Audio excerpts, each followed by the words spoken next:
It's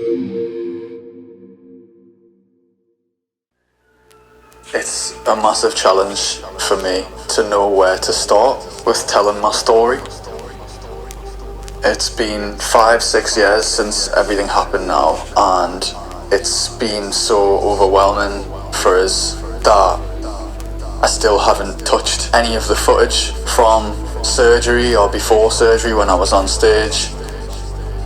I haven't even made a dent at attempting to put this into content or to tell people.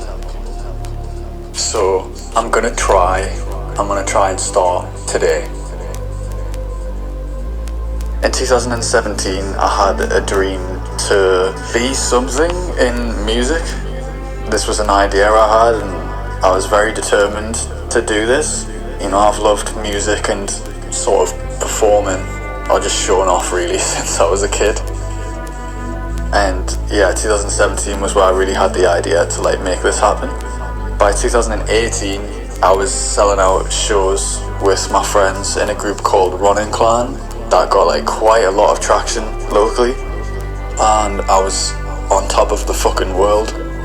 You know, we were selling out shows to 200, 300 people. We were in talks, I was sat down in talks with record labels, pretty big record labels.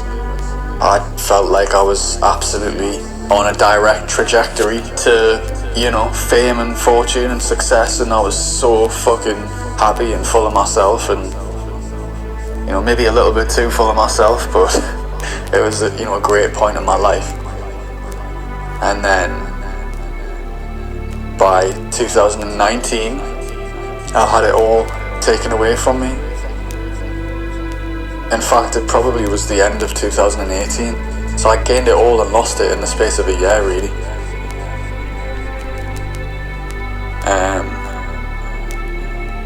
My health was taken away, I lost my job, I couldn't perform on stage anymore.